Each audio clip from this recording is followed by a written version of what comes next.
Buenas noches. El tema que hoy vamos a intentar tratar, discutir, es el sindicalismo. Es un tema que tiene que ver con la historia cotidiana de los argentinos. Para nosotros los peronistas, esta vieja frase, que el sindicalismo es la columna vertebral del peronismo. Vieja frase que da para un debate, pero que tiene bastante fundamento. Para la sociedad, hoy el sindicalismo en esta modernidad es una fuerza en baja, debilitada, algo que, bueno, que tiene que readaptarse a la situación actual. El sindicalismo en Argentina, cuando uno va a los orígenes, antes del 45, se encuentra con su raíz anarquista o socialista. El comunismo logró muy poco poder sindical, el anarquismo bastante y el socialismo también. Luego viene el peronismo, y el peronismo le pone un sello al sindicalismo argentino. Esencialmente el sindicalismo argentino fue y sigue siendo peronista. Yo no sé si esto es bueno o malo, pero en rigor es así.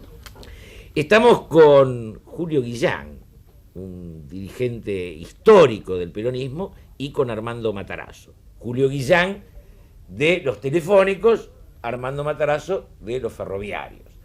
Ambos dos tienen mucho que decir sobre lo que pasó, lo que está pasando, cómo vino esta historia del sindicalismo y cuál es el lugar del sindicalismo hoy. Julio Guillán, para vos el sindicalismo pasa un mal momento, está debilitado, está agotado, tiene que encontrar otro lugar. ¿Cómo ves esto? Bueno, nosotros lo vemos desde hace mucho con la experiencia que han vivido otros movimientos obreros del mundo. Y en Argentina, luego de que la teoría del peronismo queda un poco cuestionada porque la realidad mundial no dio en los momentos oportunos lo que Perón como estrategia había anunciado, y que desde esa estrategia nacional que Perón elaboró, creyendo que se iba a dar rápidamente una nueva confrontación mundial de la Tercera Guerra, origina que el movimiento obrero, que se había preparado para vivir para adentro, custodiando hasta las riquezas naturales del subsuelo. Yo a veces, cuando pongo esto con ideas ante los compañeros, digo, yo por el artículo 40 de la Constitución del 49 me hacía matar y yo creía que era falucho. Y resulta que después me enteré que la riqueza del subsuelo no es solamente los marcos para construir una soberanía nacional, porque fui comprendiendo, estudiando, escuchando y viendo que Japón, que no tenía semejante riqueza, era una potencia mundial. Pero cambió el momento histórico. En el momento que Perón lo plantea era así. Era correcto, pero resulta que el mundo siguió andando, nosotros nos fuimos quedando, nos dimos el lujo de matarnos entre los argentinos, todavía estamos averiguando a ver por qué nos creíamos que éramos más patriotas y nos matábamos entre nosotros.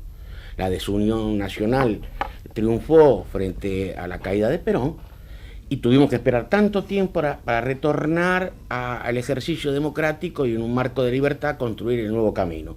En esa experiencia el sindicalismo dejó mártires, hizo grandes luchas, y obviamente hoy se encuentra con un mundo totalmente distinto para analizar, y desde él tiene que comprender una nueva visión del sindicalismo. Esa primera etapa del sindicalismo es reivindicativa, Armando, y la de hoy no es reivindicativa. Y con la crisis que hay, ¿cuál es el lugar del sindicalismo? Mira, yo no creo que uno deba pensar que el nuevo marco en el que desarrollamos la actividad los trabajadores deba pensarse como no reivindicativa. Por el contrario, hay elementos quizás nuevos a ser reivindicados. Quizás lo que para nosotros eran elementos centrales de nuestra práctica cotidiana, hoy deban ser modificados en el pensamiento, pero desde la perspectiva de la defensa de los intereses profesionales de los trabajadores, es una de las viejas prácticas de defensa de las organizaciones sindicales, a las que habrá que sumarle elementos que subyacen en esta nueva realidad. Es decir, sería impensable hoy, por ejemplo, como lo hacíamos nosotros en otros tiempos, es decir, por ponerte el ejemplo más práctico, mi organización sindical, la Unión Ferroviaria, que hizo una defensa irrestricta de la empresa ferroviaria en términos de empresa nacional, de empresa inexorablemente en manos del Estado, con un Estado sumergido, con un Estado en incapacidad. O sea, hace 10 años ustedes no hubieran permitido la privatización de la empresa, pero ni no, remotamente. No, de hecho, hace 10 años, cuando esto fue planteado incipientemente por el gobierno del doctor Alfonsín, fue impedido por organización en los términos más extremos. Pero, bien, esto, como señalaba Julio hace un momento, esta nueva visión que se ha ido adquiriendo de la realidad mundial, esta nueva experiencia que hemos ido adquiriendo, y además los propios golpes de la realidad, los cachetazos más duros de esta realidad cotidiana que es perfectamente comprensible, hacía que una empresa en manos del Estado iba a terminar negando posibilidad de trabajo a los trabajadores. O sea, ambos dos pertenecen a empresas nacionales que han sido privatizadas. Eso es. Exactamente. Los dos aceptan que este cambio de pensamiento es de los últimos, ¿cuántos años? 10. Aproximadamente. ¿Y cuáles son las razones de este cambio, Julio y Armando? Bueno, yo tuve la suerte y la desgracia al mismo tiempo de estar preso unos años. ¿Cuántos? 5. Casi 7, entre lo que era a disposición del Poder Ejecutivo, después preso en mi casa. Pero Preso por ideología, ¿no? Aclaremos porque... Nunca me hicieron ningún proceso y tuve 7 años, entonces estaban averiguando los mismos jueces que tenían los habeas corpus, que me eran la gente amiga, nunca pudieron definir por qué me tuvieron preso. Y bueno, después salí porque la presión, los momentos se fueron ablandando, y tuve la suerte de estar acompañado mucho por el sindicalismo internacional, al que yo no era muy adepto, pero que desde aquel momento que me tocó vivir, comprendí la solidaridad internacional, ¿no? A través de la IPCTT, que es el movimiento sindical de las comunicaciones en el mundo, fuimos encontrando los respaldos más dinámicos, con algunos compañeros que siempre quedan. En las malas siempre hay buenos amigos, obviamente, ¿no? Pero no tantos. No tantos, son tantos. Menos que en las buenas. Exactamente. Entonces, yo fui comprendiendo el fenómeno del cambio desde ese momento, que yo me imaginaba que después de... Pues yo no me imaginaba estar tanto tiempo preso, porque nunca había hecho ninguna maldad tan extrema como para que me condenaran semejante ser combativo, que es lo que... No, tener ideas, defender los intereses de los que represento, que son los trabajadores, tener una idea de que mi nación la sueño y la soñaba con la independencia que me habían enseñado a creer en ella. Bueno, eran los delitos de los que me habían acusado, de alguna manera. Y bueno, como vivimos un momento muy... Ese momento histórico va a matar a algunos compañeros, ¿no? Sí, obviamente. Que tenían importancia. Atilio López, por ejemplo. Sí, el propio Rucci. Pensemos en Rucci como inicio. Pensemos en Rucci Alonso, pensemos en Bandor, pensemos en Rucci. Pensemos en centenares. Jorge Di Pasquale desaparecido, asesinado. Pero eran los momentos del desborde ya de la irracionalidad. Obviamente que nosotros veníamos produciendo los desencuentros sin importarnos mucho en la búsqueda del encuentro. Yo cuando a veces veo en las montañas, viste, caer agua por los costados de las laderas de las montañas, me imagino, porque hay ríos, en el caso de Córdoba, porque yo soy un asiduo visitante de Córdoba, tengo muchos amigos allá, y hay ríos que vos pasás y están secos, pero resulta que después ves que van las vertientes engrosando el río, y un día, como nadie se ocupa de las vertientes, desbordó el río, y el hombre que estaba con la carpita al lado, porque no pasaba ni agua, con la familia, el desborde del río se lo arrastró a él y a su familia, y no tenía nada que ver, pero la falta de preocupación por entender las vertientes que van cayendo a un río ha sido lo que desbordó el razonamiento para que existieran semejante desencuentro y semejante irracionalidades en el país. Por eso yo creo que es un pasado para decirle a la nueva juventud que tenemos que tratar que no vuelva, pero no va a volver en la medida que todos los que hayamos vivido la experiencia pongamos lo mejor para transmitirle a las nuevas generaciones que ese camino realmente no conduce a nada, es el desfiladero para nuevas matanzas. Ese camino... Desde la irracionalidad, ¿no? Empieza con racionalidad, el que termina con irracionalidad. Pero mira, Julio, pensémoslo de esta perspectiva. Imagínate a Julio. Con Julio hemos transitado, creo, algunos de los mejores momentos. Quizás aquellos momentos más lindos para nosotros. Lindo, muy alegres. Pero además donde la utopía sí. estaba puesta sobre la mesa cotidianamente. Por supuesto. Era bello, militar era bello. Militar era hermoso. Tenía una especie yo entré en el peronismo hace bastantes años. Y me acuerdo que en el 67-68 hicimos un acto en Pompeya, que cortamos la vía el 17 de octubre, y la policía nos agarró a dos, y nos llevaba uno de cada brazo. Y no me puedo olvidar en la vida, él se debe olvidar. Se acercó Julio Guillán, lo insultó de arriba abajo el policía nos soltó y lo entró a correr a él, que no lo alcanzó nunca.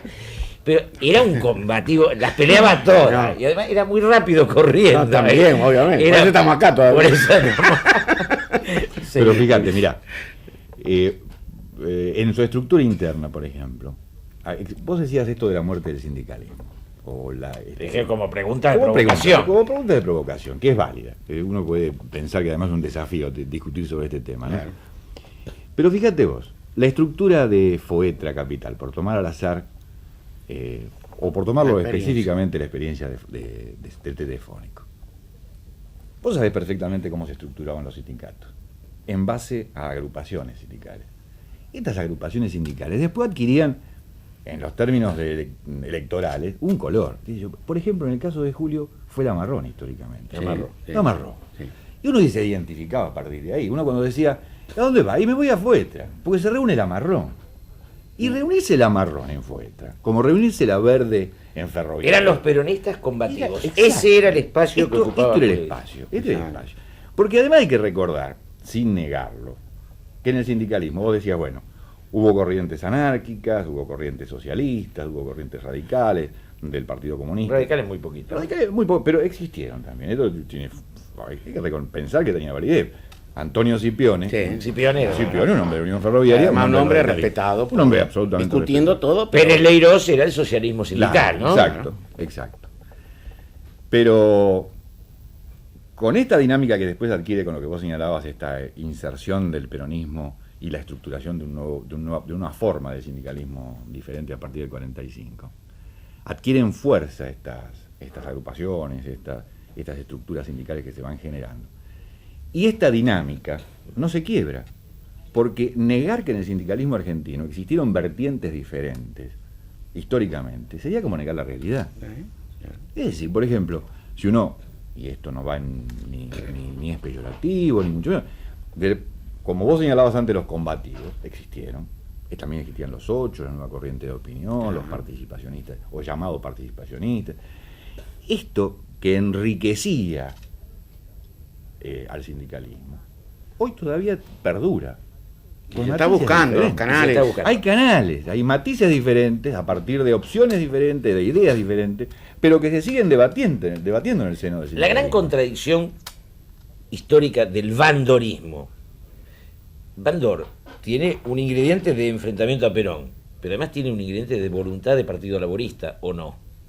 Yo creo que Bandor fue un cuadro de lucidez del movimiento obrero. No lo niego, pero ¿qué expresó en esa lucidez? Expresó la búsqueda en sus comienzos de trabajar cerca de lo que eran las ideas de Perón. Seguramente que el devenir histórico, las circunstancias, lo pudieron poner a veces construyendo una alternativa que yo no creo que alguna vez haya sido totalmente desvinculante de lo que era la dirección estratégica del movimiento. Sí, pero termina la patada con Perón, digamos, ¿no? Discuten.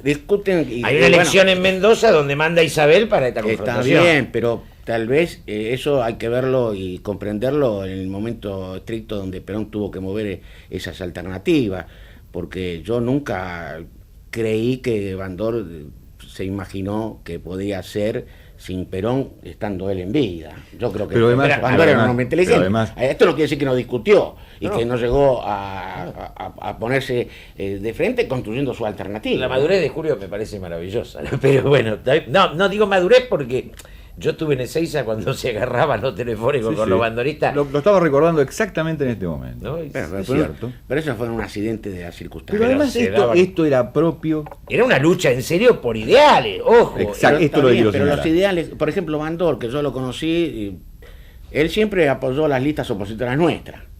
Bandor, en el caso nuestro. La Gris apoyaba, que era. Exacto, que era gente que venían de nosotros, se fueron separando, y él siempre, nunca estuvo con el eje que éramos nosotros, como marrón en el gremio, siempre apoyó al opositor. Pero lo que debo reconocer a Bandor es que cuando ganábamos, él era respetuoso de nosotros, porque sabía que nosotros éramos democráticos y además sabía que cuando nosotros acordábamos cosas dentro de lo que era la conducción del movimiento obrero de las 62 organizaciones, nosotros jugábamos lo que aprobábamos en conjunto, no era un hombre de doblez en ese sentido. Había códigos. Había Exactamente. códigos, eso es cierto, pero aún dentro de esto había códigos. A mí me parece que Bandor expresó en algún momento la voluntad del Partido Laborista. Bueno, es una Toquemos suposición este tema. esa, porque de alguna manera siempre se mantuvo dentro de los ejes del movimiento. El Partido Laborista, a partir de convertir el sindicalismo de columna vertebral en cabeza. O sea que la contradicción del laborismo existió en la humanidad. No la sé, pero yo creo que Bandor aspiró seguramente a ser cabeza del movimiento nacional justicialista. Por ahí en algún momento se precipitó creyendo que era el momento, porque Perón ya parecía que se quedaba.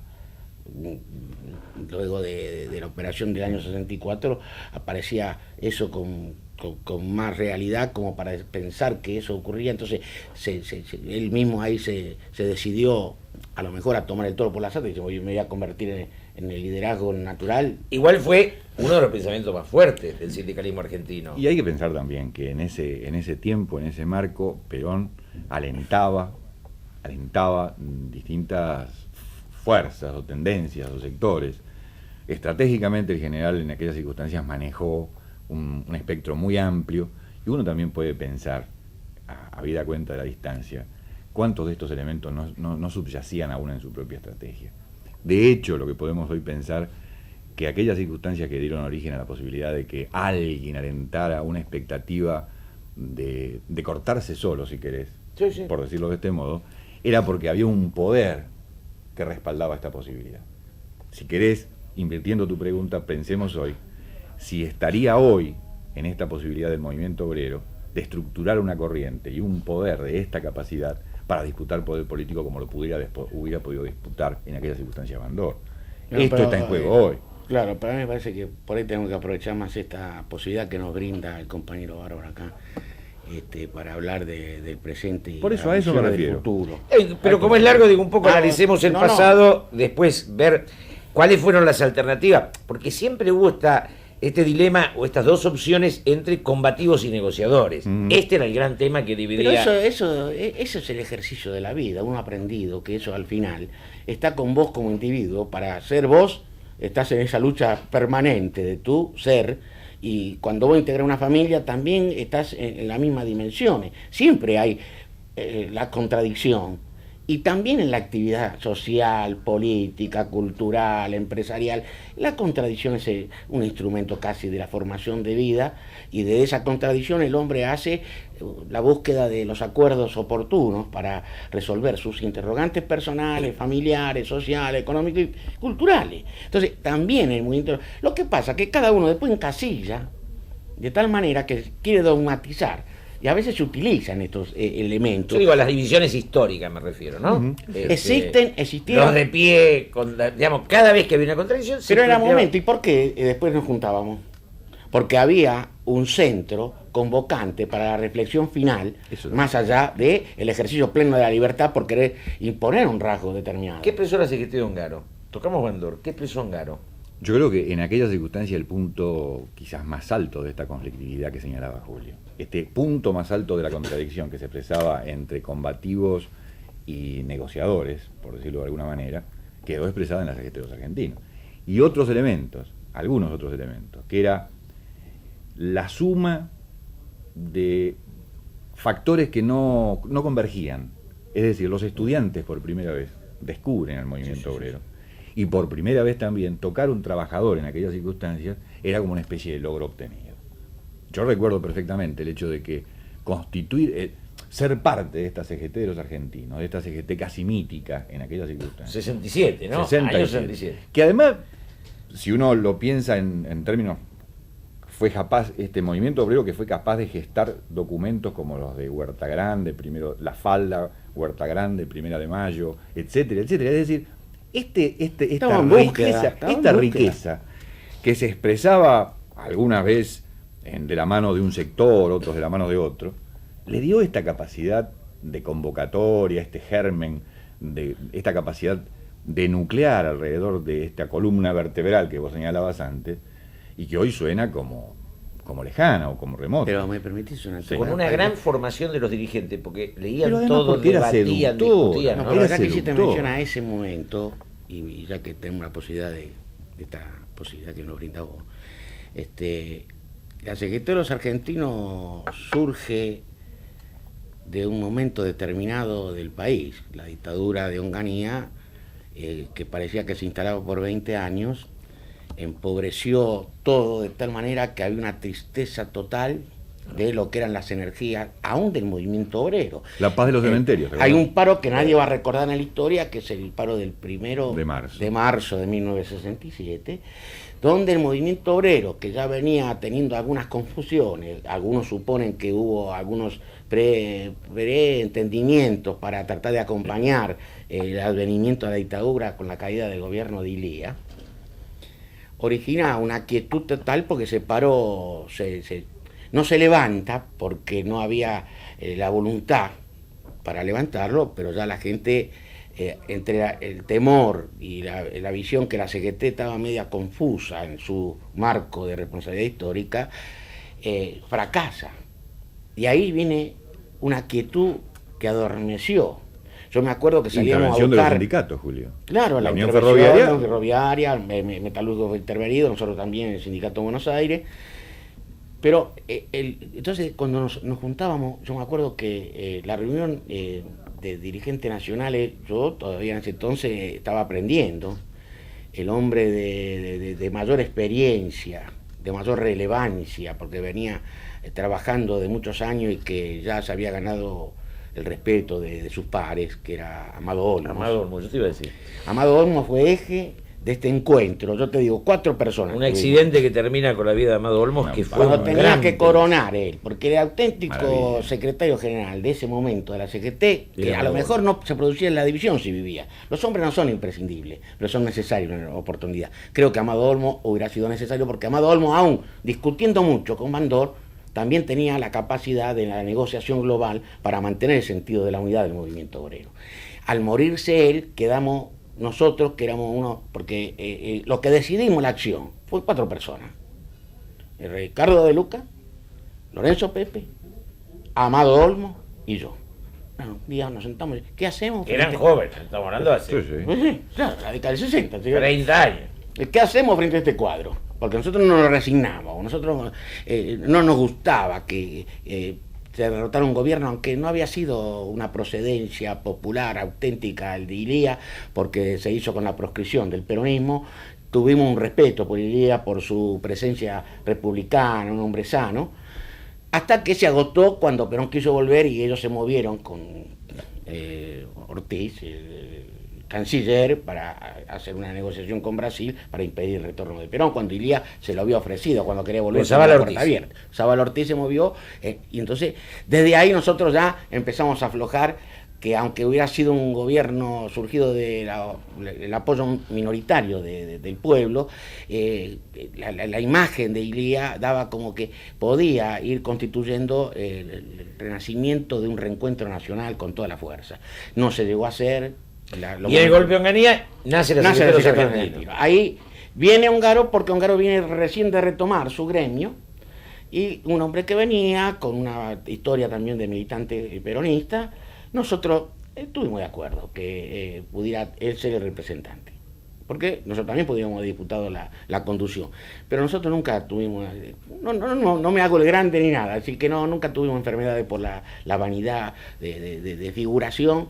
Siempre trabajamos y aportamos, y en esto creo que, bueno, el otro día me encontré con Ongaro, creo que Ongaro fue un hombre útil para ese momento y ayudó, y bueno, fuimos trabajando todo para ir movilizando. Yo quería traerte la anécdota que me acuerdo que yo fui a Rosario, porque habíamos decidido con Olmo, a ver que fuéramos al interior, a hablar con algunos grupos de dirigentes, a ver si empezábamos a motivarlos para que desde sus propias seccionales impulsaran a las federaciones y las uniones a la normalización de la CGT.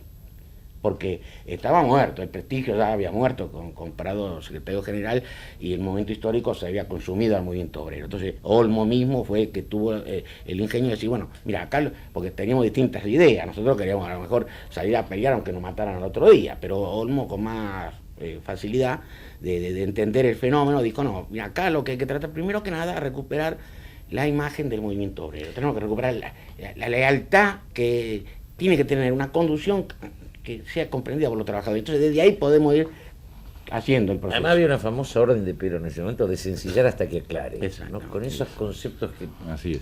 Y después, bueno, vino la otra frase, cuando hubo que desmontar la Secretaría de Argentino, que había que desmontarla. Sí. Pelaba gallina sin que grite. No, como es que desplumar la gallina sin que cacare. Pero estos elementos que señala Julio, ¿qué hacía que la militancia se aunara a esta voluntad de los dirigentes? Porque, bueno, los dirigentes podían elaborar, pensar, elucubrar acciones de esta naturaleza, pero si no había un acompañamiento de la gente atrás que respondiera a esta necesidad de los dirigentes, esta estructura, esta cosa no se hubiera gestado. Había una seducción por la cosa política y por la cosa sindical. Había una cosa fantástica que rodeaba, había una mística del sindicalismo y la política. Y había un hecho trascendente en el medio, que era la posibilidad de traer a General a la Patria nuevamente. Este elemento central, que para el sindicalismo fue una especie de prenda y una bandera del país, aún los que lo discutieron a Perón, yo creo que admitían en él el centro negociador de la nación. Así que claro, es un punto central para la peronización de los estudiantes, ¿no? Exacto. A partir de ahí viene la peronización de los intelectuales. Pero ahí también funcionan otros elementos. Ahí está Hernández Arregui, claro. No olvidar. Sí. Ahí está, claro, José Hernández Arregui, bueno, están montones de compañeros intelectuales, de tipos que le han aportado con su esfuerzo, con su dinámica. Obviamente. Y además, yo recuerdo, mira, en Foetra, nosotros armamos, cuando todavía no podía armarse otra cosa, no podía haber unidades básicas y cosas así, un Ateneo de Estudios Sociales, donde estaba Hernández Arregui, Hugo Anzorregui, muchos militantes, cuadros, la década del 70, esta cosa que ejercía en todos nosotros una especie de toque de fascinación, una cosa fantástica. El tema es saber hoy, por volver a esta realidad de este tiempo, ¿cuáles son los elementos convocantes? Vos decías, ¿alcanza a la organización sindical reivindicar los derechos de los trabajadores? El tiempo aquel, para nosotros nos planteábamos pleno empleo como una cosa central.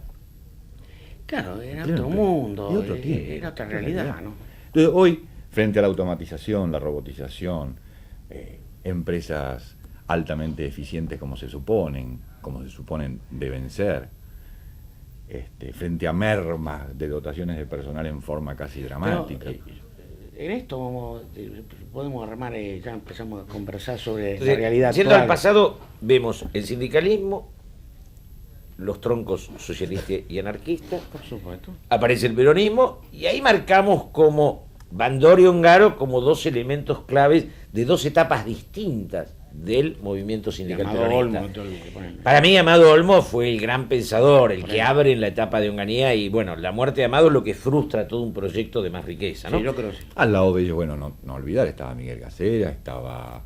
Me refiero si lo ponemos a nombrar, hay unos claro, cuantos. están todos. Sí. Ya estamos poniendo Manolo los que... Buceta, todos aquellos hombres que fueron contribuyen, los que contribuyeron a construir el movimiento obrero, aún en los momentos de dictaduras muy duras y difíciles, que eso es el vigor que mostró siempre la clase trabajadora argentina a través de su representante, ¿no?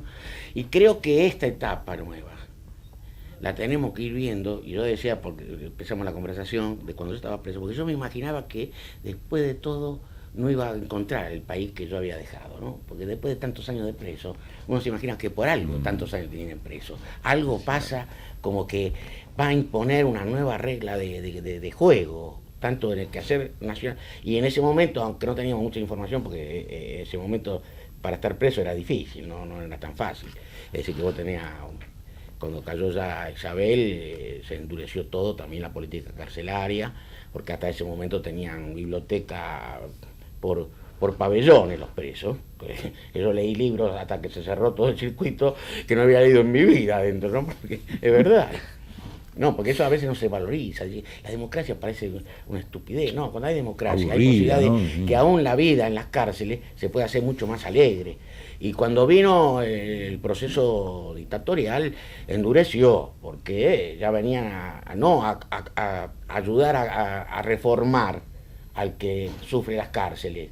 No importa el motivo. No. Ahí era Sino represión pura. A Era odio. terminar y a perturbar la moral de la propia familia, para que dejen de creer en estos cantos de sirena, que era la mística que él decía, y los sueños Los valores centrales, que los siempre hemos sueños. tenido y que gracias a Dios todavía los tenemos, ¿no? Ahora, desde aquel sindicalismo que participa con todo el progresismo argentino en el sueño de un país distinto, porque no se planteaba la reivindicación, se planteaba imaginar una sociedad, No, había que hacer. Sí, señor. Al sindicalismo de hoy, ¿cuál es el lugar del sindicalismo de hoy? Déjame decírtelo desde algún modo. Julio sale. Ya que lo tengo a Julio delante, puedo. Sí, vamos a puedo dialogar hacer- entre nosotros, así ayudamos. Julio sale y sale con esta idea diferente que él señala. Él cree en una nueva realidad. Gana el sindicato porque era casi un elemento natural. Viene de ser no solo representante histórico de los trabajadores telefónicos de Capital, sino que además viene de sufrir 7 años de cárcel dramática, injusta.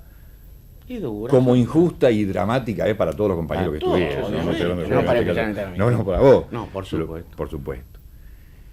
Gana el sindicato y estando Alfonsín de presidente, acompaña el proceso de privatización de la empresa. Le ayudamos. Ayudaron el proceso buscando de privatización. Y yo me enojé mucho. Mi organización se enojó mucho. Vos te enojaste con Guillermo. Pero en ese sí. momento. Vos estabas a la absolutamente. izquierda de Julio. Digamos, y que no era fácil. Porque Claro, no era fácil. primera Porque vez en tu vida. Vos sabés que además uno puede pensar qué factores hicieron que Julio estuviera en cana. Porque Se vendió, se ablandó. no, porque uno decía esta cosa dramática que no comprende la gente a veces viviendo en democracia. Esto de los motes y de los tildes, ¿no? El zurdo. No, Julio es zurdo. Entonces, esta cosa tremenda, esta cosa del botoneo, del buchoneo. Sí. Y bueno, se usó como La cosa más trágica. Y la impunidad para decir. Porque cuando vos decís, tenés esta libertad para decir, esta libertad que hoy tenemos para decir, la misma libertad que teníamos en el 72, 73, en el 73, 74, 75 para decir. Y bueno, todo valía, no, Julio es zurdo. Y esto a veces tiene valor para que después otros tipos crean que es fácil levantar a un tipo de pestaña y con la excusa ¿De qué zurdo? de que es zurdo, meterlo, como lo metieron a Julio, y privarle, meterle la mano en el bolsillo de su historia personal y afanarle 7 años de su vida. Sí. A él que le afanaron 7 años de su vida, a otro le afanaron La la vida. vida. Esto es más dramático y más Jorgito tremendo. Di Pasquale, que era Jorgito amigo Di de los Pasquale, tres, que era amigo de nosotros. amigo de nosotros, que uno no puede pensar en Jorge, me cuesta decir muerto, fíjate vos. Uno no puede pensar en Jorge muerto, y que es muy dramático, muy tremendo. Bueno, Son para los volver- aportes que hicimos todos. Son esos Diego, aportes son del los campo, abanderados de los de aportes. aquel fabuloso campo nacional y popular que intentábamos construir desde este Construir, sindicalismo. Atilio López, otro Atilio personaje López. maravilloso. Estupendo, También, compañero, sí. estupendo compañero. Bueno, Julio sale, retoma el sindicato la construcción de su organización y acompaña en plenitud y convicción la transformación de su empresa. Porque Y nosotros, hay y una nosotros nos frase- enojamos mucho, no comprendimos. Dijo, pero ¿cómo Julio? Que hizo de la defensa de la empresa estatal telefónica la causa de su vida. Comprendiera él que era necesario, casi imprescindible, que el Estado transformara su presencia en la empresa pública. Y nos enojamos. No, sí, obviamente. No. Yo le había traído un mensaje muy simple para vale la pena que las nuevas generaciones lo escuchen. Que después de todo, cuando hice la primera reunión con un grupo de militantes peronistas, obviamente, porque yo de los pantalones cortos estoy militando en el movimiento desde que mi mamá me hizo peronista, porque con la simpleza de mi mamá me dijo, mira, desde que era trabajadora toda su vida y había sufrido hasta estar en las listas negras, expulsada en una huelga de 3 meses del Avanti, y después no conseguía trabajo, y era una luchadora social, una mujer que me da ganas de reivindicarla, porque a veces parece tan simple la vida de las mujeres, y viendo la vida de mi madre, yo veo los sacrificios que hizo ese temple de mujer. Nosotros quedamos huérfanos de 5 años, ella se hizo cargo de la familia, había aportado a la vida social y a su lucha, y siguió leal a su familia, construyó la vida nuestra y siguió leal a los... Y de esa visión que tengo de mi mamá, un día le pregunto yo, ¿quién es Perón? Simplemente me dijo, mira, yo no sé quién es, pero de que vino este hombre en la Secretaría de Trabajo, algunos conflictos ganan los trabajadores.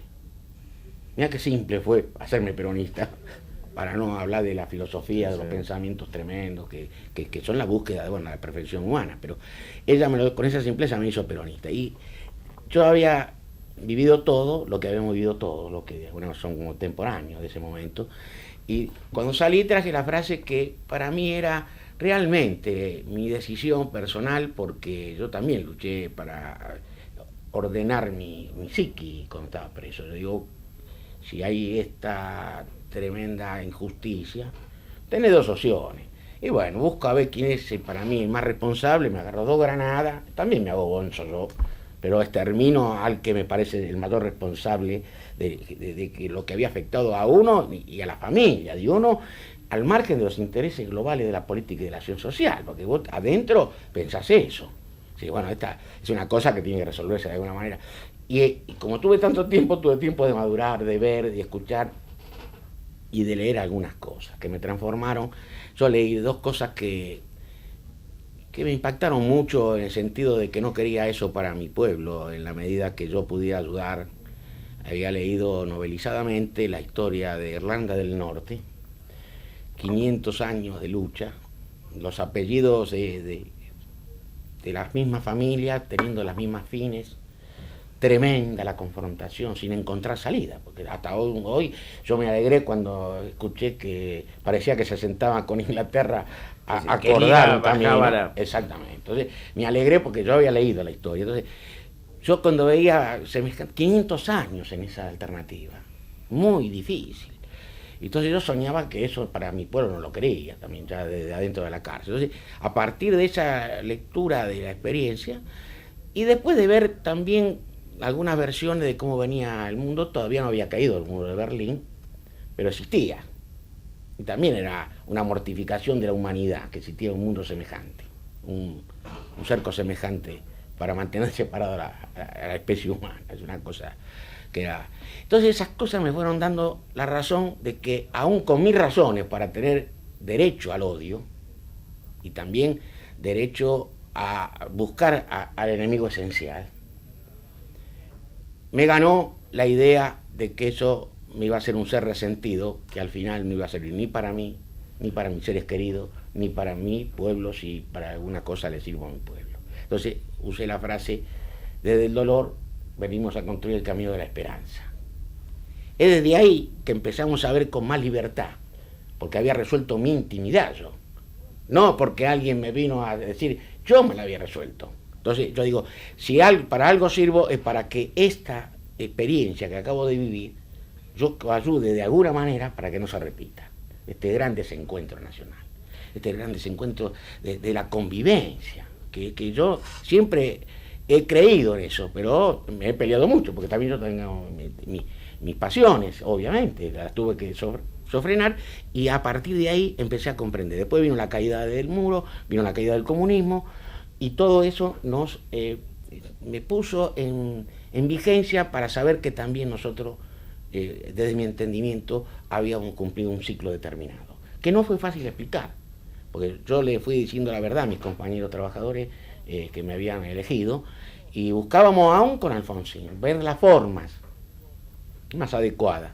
No se llegó porque Alfonsín, por sus problemas, agotó el momento sin hacer una presentación para el debate enérgico sobre este tema, porque en el caso nuestro, 2 meses antes, dice Terraño, presentó este proyecto de transformación en el Senado, que era una cosa para tratar de cumplir frente al agotamiento que ya se veía que sufría. Ahora, Armando, y en ese proceso que él plantea desde la cárcel, que vos decís que en un principio te enfrentaste con él. No, cuando él retoma la son condición, las teorías. se enfrentaban las teorías, es decir, de ver si o no. Nosotros como organización sindical seguíamos respondiendo a esta idea central de que la empresa debía ser del Estado. En el caso de Ferrocarriles Argentinos, en el caso de Las empresas estratégicas. Las empresas estratégicas, en mano del Estado. Esta vieja idea, esta vieja concepción Que hemos defendido toda que hemos defendido toda la vida. Esto para nosotros era la condición sine qua non. ¿Cuándo se cambia esa idea? No, la idea la ¿O cambió. todavía no la cambiaste? No, la idea la cambió la realidad. No, porque Era se del hablaba paragatazo mojado que te pega en la cara la realidad. se ¿no? hablaba de los monopolios naturales. Claro. Entonces era, frente a un monopolio natural, que es un dogma como decir que si te estás discutiendo con Dios. Entonces, ¿cómo te enfrentás a decir, no, igual se puede hacer otra cosa? Entonces tenemos que empezar a revisar todo eso. Ahora, Armando, cuando viene el presidente, cuando Menem es presidente, ¿ya ustedes como Unión Ferroviaria habían hecho este análisis? Nosotros este análisis veníamos Habían haciendo. hecho un proyecto ustedes. Nosotros hicimos un proyecto. Nosotros veíamos a la empresa en agonía. La empresa no tenía viabilidad ni económica ni empresarial. No había capacidad del Estado para continuar con una empresa ferroviaria como la que teníamos entre las manos. Faltaba simplemente que dejara de funcionar la última locomotora para que el servicio se parara solo. No había inversión, no había política, no había posibilidades, porque los requerimientos de recursos financieros que se hubieran requeridos del Estado para llevar adelante una política de transformación desde el Estado hubieran sido de una espectacularidad realmente importante. Entonces comenzamos a pensar ya esto en el 88, 89, en la necesidad de contribuir a la transformación empresaria. ¿Qué hicimos? En aquellas circunstancias nos sentamos con todos los transportadores, con los usuarios del servicio, con la gente que hace repuesto, que repara, que en aquellas circunstancias reparaba vías, etcétera, etcétera, y elaboramos una propuesta entre las organizaciones sindicales, esto es Fraternidad, Unión Ferroviaria, etcétera, para presentar como alternativa de transformación de la empresa. Esto requería inversiones también. Se lo llevamos en aquel entonces a Cafiero, que era candidato, y se lo llevamos a Menem, que también era candidato. Yo estuve participando en el acto que hicieron entrega. Así es, exactamente. Triunfa en la interna Carlos Cuando Menem. se le entrega a Carlos Menem, Ya era un proyecto de privatización. Era un proyecto De transformación de la empresa. Todavía Que no se va. incluye la privatización. Que Parte incluía de- tramos de privatización. Correcto. Que incluía tramos de O sea, privatización. ya la idea es anterior a la llegada del presidente. Exactamente, exactamente. Bueno, en el caso nuestro es parecido. Y nosotros hicimos entrega, ya siendo candidato a presidente por el justicialismo, Carlos Menem, le hicimos entrega en la propia organización sindical de una propuesta de transformación de la empresa que contenía, también ya en aquellas circunstancias, espacios de privatización.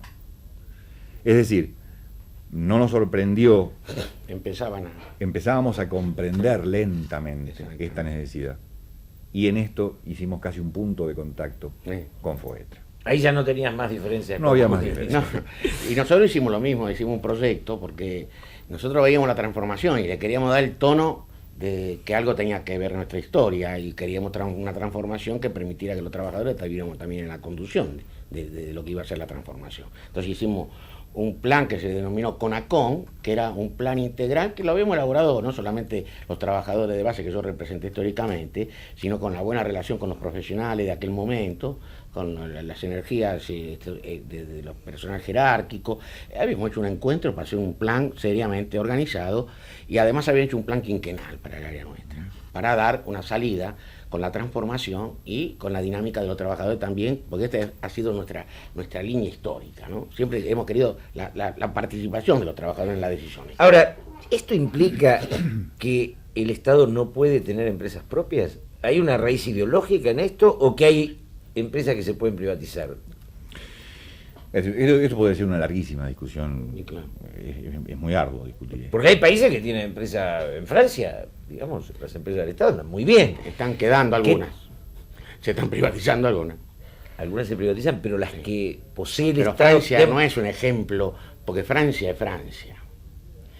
Y en todo caso, para analizar Francia, hay que ver... Yo tuve una... No sé si vale la pena un poco. Yo lo que digo es esto. Contarte una anécdota que tengo de un viaje que hice a las Naciones Unidas llevando firma por la paz mundial. Yo lo que digo es Y esto. ahí me enteré cómo piensan los franceses, porque fuimos a hablar con el embajador francés y cuando nosotros hablábamos del desarme, porque teníamos la iniciativa de que se forme un fondo de ayuda a los pueblos menos desarrollados y creíamos que si se paraba la confrontación guerrera, parte de esa podía invertirse para la paz mundial, fuimos a hablar. Y el hombre, cuando nosotros hablamos del paro de la confrontación nuclear, dijo, Nosotros hasta que no paren ellos no paramos. No van a reducir. Y sigue presente hoy. Ese es Y Francia. esto está presente. Porque la Esto está actitud, presente. la actitud de independencia de Francia. A Tolón de quiere- Murador ahí está. le importa Greenpeace mucho todavía al peleándose mundo. desesperadamente. Ahora se pelean con Greenpeace. Pero yo voy a otra cosa, digamos, porque me parece un tema importante. Ustedes ambos apoyaron la privatización, pero esto implica que ideológicamente el Estado es incapaz de tener empresas. Yo no creo en ello. Yo no creo que sea incapaz. Bueno, yo no sé, eso yo no me Yo, atrevo. Porque este es el debate de fondo. yo no me atrevo a señalar que sea incapaz. Porque hay sectores del Pero liberalismo de todos que dicen, modos, lo que sí podemos decir con certeza hoy de que el Estado no puede renegar de algunos aspectos que son centrales. Es decir, de tener controles de gestión de las empresas privatizadas. sí, Los organismos de contralor de estas empresas deben funcionar con excelencia. Y sería casi ideal de pronto que en el caso de Ferrocarriles Argentinos se fije como un elemento testigo, si querés, una empresa, en este caso podría ser el Ferrocarril Belgrano, que es una empresa aún no concesionada en carga y en pasajeros, en el cual el Estado reserve para sí su capacidad de acción, una empresa mixta o lo que fuese. Como una empresa testigo. ¿vos Como una decís? empresa testigo que garantice que los sectores ya privatizados no terminen trabajando al arbitrio del mercado. vuelvo a la pregunta. Ideológicamente los liberales dicen nada que pueda estar en manos privadas debe estar en manos del Estado. Ujú. Bueno, pues eso es un principio filosófico que se acerca mucho al pensamiento anarquista. Entonces, en todo caso, decir, el Estado no sirve si no cumple, para el anarquismo, la convivencia de las normas morales superiores que hagan a la responsabilidad de vivir. Los liberales dicen, no esto, pero dicen, el Estado cuanto más chico mejor, porque entonces la dinámica del proceso productivo de inversión queda en manos de la actividad que tiene que ver con aquella vieja frase de decir que el ojo del amo engorda Pero el en los ganado. países centrales el mercado Yo- no resuelve. Aún en los países centrales, liberales por excelencia, si querés, no todo se resuelve por vía del mercado. Pero yo digo, pero cuando ustedes, ambos dos, apoyan la privatización de las empresas del Estado de la que participan, el ferrocarril o los teléfonos, ustedes lo hacen porque creen que en esta coyuntura esto es necesario. Es necesario. Perfecto. Ahora, ¿esto es aceptar que el Estado no puede tener empresas ¿No propias? te doy mi explicación? ¿Crees que te doy mi explicación? Te doy mi explicación. A ver. No Yo te llega doy hasta mi ahí. explicación. La experiencia nuestra, participando mucho, tratando de hacer mejorar el servicio, de prestarle mejor el servicio a la sociedad, tratando de ayudar, aún frente a la incomprensión de muchos de nuestros propios Sí, sí, compañeros, sí, a veces que tenés que existía. discutir con los propios. ¿Qué observamos después de tanto esfuerzo? Nunca nos dieron posibilidades para integrar la conducción de una empresa estatal, que parecía más cercana a las posibilidades, porque bueno, nosotros también tenemos ganas de que ande bien la empresa. De el análisis finalmente de la observación, en cuanto a algunos hoy que se rajan la vestidura de la moral, de la ética, en ese momento de agotado el proyecto nacional, frente a un mundo que avanzó y que no nos dejó tiempo para pensar que podíamos ser parte del mundo si no nos modificamos, porque de esa concesión tiene que ver Claro. por qué la modificación llega a estos términos de que una empresa del Estado no es útil hoy, porque también se había agotado la fuerza moral, Estamos de acuerdo. la estructura arriba. ¿Para qué servía la empresa del Estado? Para dar servicio, se lo dábamos mal, y para invertir le teníamos que pedir plata adelantada para ponerle el teléfono. ¿Esto qué originó?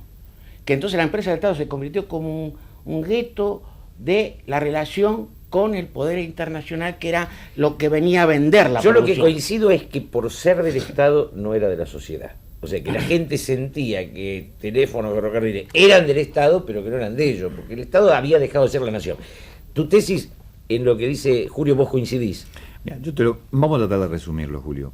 Cuando nosotros nos enfrentábamos a esta realidad, decíamos, bueno, imaginemos un conflicto planteado desde la Organización Sindical Unión Ferroviaria en defensa irrestricta de la empresa estatal en manos, que quede en manos del Estado. ¿Quién nos acompaña? Nosotros brindábamos servicios deficientes. La capacidad de brindarle servicio, me refiero al de pasajeros.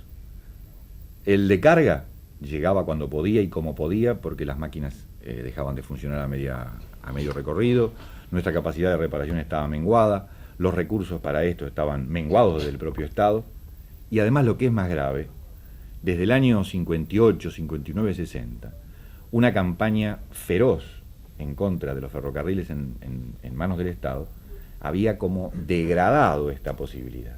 No había un comunicador social, no había un medio de prensa que no les pegara al ferrocarril como elemento y a la organización sindical que intentara defender esta práctica estatal. Bueno, cerramos este tema. ¿Me permite una deja abierta. Pero deja antes que cierre, porque es importante, porque me parece que además en el área de ello triunfó en la puja de intereses la industria automotriz, que hizo la competencia del ferrocarril como una estrategia para su propio desarrollo y crecimiento. Eso es posible. Entonces, ahí se había debilitado más la posibilidad del ferrocarril utilizándolo con una estrategia nacional de otra envergadura y de otro pensamiento, ¿no? Queda el debate, que no es para ahora, de qué tiene que estar en manos del Estado, que Armando decía el control, la defensa del usuario, y cuáles son los límites de esta ideología de que el Estado no puede tener nada.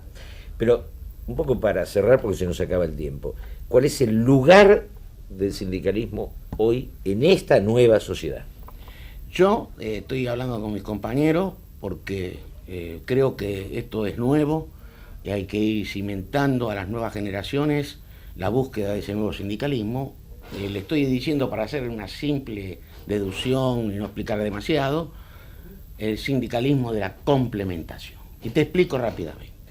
Yo me propuse para mí comprender el mundo desde mi modesto entendimiento y veo que el desarrollo de este nuevo mundo que golpea, está globalizado, que golpea la casa de cada uno de los habitantes que lo integran, no importa si vivís en Alasco o en Tierra del Fuego, la aprendés y tenés ahí la información, vas a tener el entretenimiento y además vas a tener la capacitación más adelante. ¿Cuál es el lugar del sindicalismo ahí? En ese lugar de sindicalismo es complementación por comprender, primero, que el fenómeno que es la acumulación del conocimiento humano de la especie, aplicado se llama tecnología.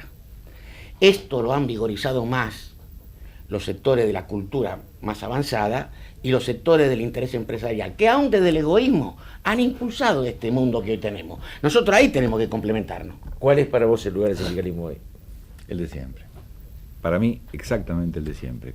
Coincido con Julio que tenemos que asumir esta nueva visión de la técnica, las nuevas formas, etcétera. Pero entre optar por un sindicalismo, como algunos dicen, de amigos del gobierno, de adversarios del gobierno, de mejor relación con los estamentos de poder, o de menor, o como se lo quiera señalar, nosotros optamos por una relación de cara a los trabajadores. Con la dificultad que esto implique, con lo difícil que es quizás explicar estas nuevas realidades, pero creemos que esto es posible. Y además, inexorablemente, si no te acompañan los trabajadores en esta experiencia, por más que quieras refundar una nueva forma de sindicalismo, al que puedas llamar moderno, o como quieras denominarlo, si no contás con los trabajadores y su voluntad para ser representados en esta idea, no hay forma de construir ningún tipo de sindicalismo. Pero ¿puedo terminar? No, porque se acabó. No, un segundito, mirá que es importante. No nos da el tiempo. Porque el sindicalismo que nosotros pregonamos de la complementación tiene que ver con el 10% de acciones que hoy manejan los trabajadores. Bueno, yo creo que lo que aporta Julio es importante. Tratamos de transitar por el tema del sindicalismo. Del sindicalismo, básicamente nos quedamos en el peronista, que es el que nos impacta a nosotros. Hablamos de Bandor, de Raimundo Ongaro, de Amado Olmo, de cada uno de aquellos momentos y hombres que expresaron una opción del sindicalismo en Argentina. Luego tocamos este tema clave de cómo para Armando Matarazzo, Unión Ferroviaria, o Julio Guillán, Telefónicos, hace 10 años, para mí, peronista, privatizar hubiera sido una locura. Y cómo desde uno u otro lugar cada uno de nosotros apoyó este proceso, este proyecto, y que esto está muy lejos de ser una traición a los ideales. Esto es tener la capacidad, que en eso sí Perón nos enseñó, de que la historia no se la inventa, se la cabalga. La historia no la inventamos nosotros. Y en el fondo no podemos caer en alguna izquierda loca o derecha enferma de que la realidad es secundaria, lo que importa es mi idea. No, el eje es la realidad. Mi idea tiene que amoldarse a esa realidad y no negarla. Creo que en eso nos queda un poco el gran debate. ¿Cuál es el lugar del sindicalismo hoy? lugar que no es que no esté claro para el sindicalismo. Es difícil para la Iglesia, es difícil para los intelectuales, es difícil para las Fuerzas Armadas. El mundo cambió y cada una de las instituciones, estructuras y sectores está buscando su nuevo lugar en esta realidad distinta, rica y digna de ser tenida en cuenta. Lo importante es no ser pesimistas, la realidad no va en baja, el mundo cambia y nosotros estamos obligados a tratar de seguir peleando por entenderlo y por transformarlo al servicio del hombre. Gracias.